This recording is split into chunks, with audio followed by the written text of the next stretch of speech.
Well, good evening and thank you for being here. I'm Earl Weener, a member of the National Transportation Safety Board.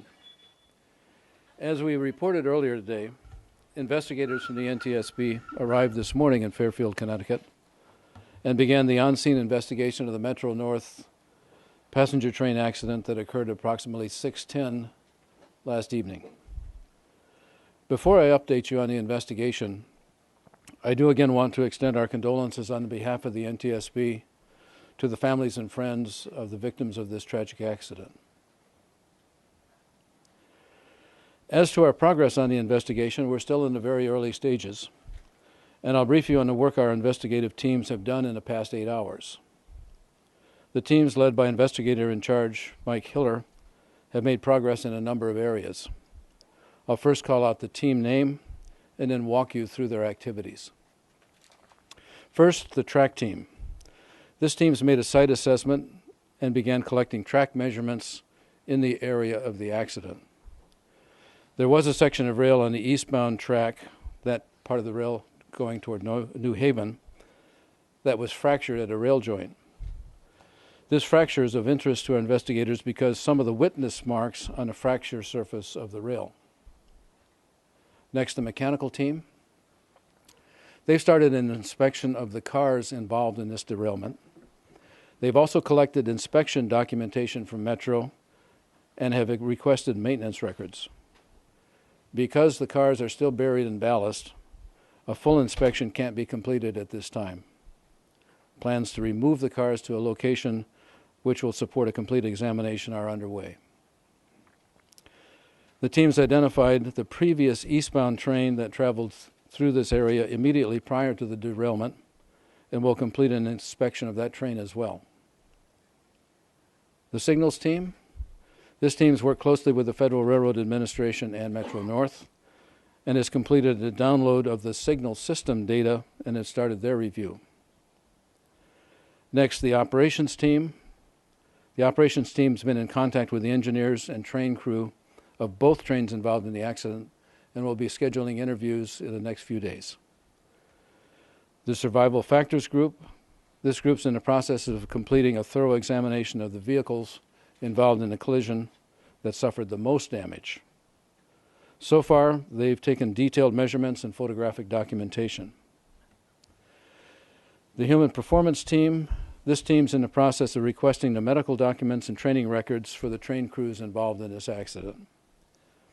Also, as we stated earlier, our data recorders specialists have collected data from the eastbound train's event recorder and have started their review of that data. They've pulled the westbound train's event recorder and will send it to our laboratory back in Washington, D.C. for further analysis. As to the schedule for moving forward, our investigation is well underway. We're working closely with the Federal Railroad Administration and Metro North to gather principal evidence and key measurements to expedite our on-site activities. Although we made good progress today, I do want to emphasize that we are early in our investigation phase. We'll be holding additional briefings as we have further progress to report. Let me reiterate, too, that we'll not be determining the probable cause of this accident while we're here on scene. We also will not speculate as to what may have caused the accident. In closing, I'd like to remind everyone that for the latest information on media briefings, you can follow us on Twitter and on our website. That is on Twitter at NTSB, and our website is ntsb.gov. Thank you, and I'd be happy to take some questions. Can you explain that rail fracture you talked about? The rail fracture?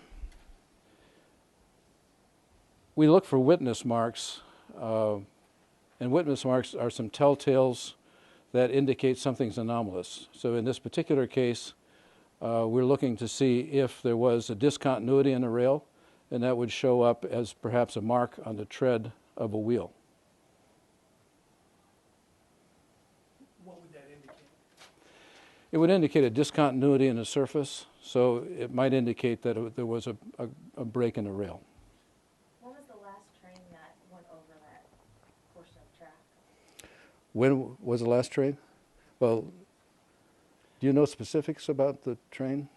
Yeah, specifically, we don't know the train ID, which is always classified by a train number, nor do we know the time, but our lead mechanical investigator has been able to locate that train, and the investigation or the inspection on that is underway. You mean the train that, whatever? The train la- that went by? the Was it last Metro train, North the train or last an train, Amtrak it was a train? Metro North. Okay. Mhm. The rail fracture, if I can go back to that, is it possible that that was caused by the accident itself, or that it was pre-existing? The answer is yes, we don't know. It could have been caused by the accident itself, or it could have been broken at the time of the accident. It could have been broken prior to the accident. Do you know how old that section of track is, where the fracture is? My understanding is the track had undergone some repair work in just the last month. Do you have any details on that? The question is, how old is the rail in the area of the accident? And those are some of the identification information that we're going to get off of the rail itself. And our investigators are currently collecting that information. And when they come in from the field, we'll have a better idea of the age of the rail. So how significant is this, or is it significant, the rail fracture, as a potential cause? In an investigation of this sort, we don't rule anything out to begin with. We consider any possible cause. And the investigation process really is to rule things out. So we'll start assuming that it could be anything. It could be a rail fracture, and we will try to rule it out. If we can't rule it out, then it stays in. Have you ruled out foul play yet?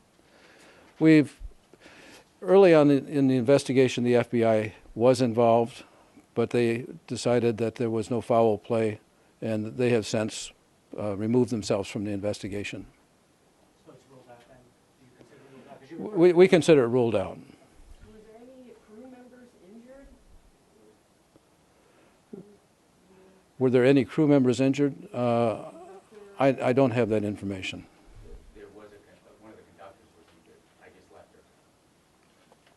Is there any additional, do you think it'll be any impact in your evaluation on the mechanical or pulling the data recorders, that these are largely new cars which have not been fully vetted and are kind of been going through a process of retrofits? I mean, is that something that's going to bear heavily in this investigation? You anticipate additional work due to the fact that these cars are not fully integrated yet? No, not specifically. We'll be looking, of course, at the condition of the cars, whether anything related to the condition of the cars was related to the accident. Again, we assume everything and then rule things out as it becomes clear. This is a rail fracture. Can you describe specifically where it was again, where it was found in relation to the accident? The fracture itself, the broken rail, and again, we don't know whether it was broken because of the accident or broken before the accident. But the bulk of the train, in fact, the train had, all of the cars had in fact proceeded past that point by the time that they came to a stop. We'll take one more question after. It was the end of the train that, but where exactly, or can you describe the fracture? What is in relation to the track? I want to be able to describe where the fracture is on the track. Well, the fracture occurred in the vicinity of a joint On the eastbound, on the eastbound, yes, eastbound section of track. mhm. And it is of substantial interest to us. We'll be sending a portion of that track back to the laboratory in Washington, D.C. for analysis. One more question? Do you feel it's, I don't know, somewhat miraculous that no one was killed in this accident, just seeing it overall, what happened? Well, we have a survival factors group that will be taking a very close look at the cars, looking at survival space, looking at the crash characteristics, whether the seats were all attached. So, yes, we'll be looking at that, but survivability of transportation vehicles has gotten to be much better as people have paid attention to it. Thank you very much. Does the system have positive control, that ability to see if something's on the track? This section of track does not have positive train control. Would that Thank be you. effective? Thank you.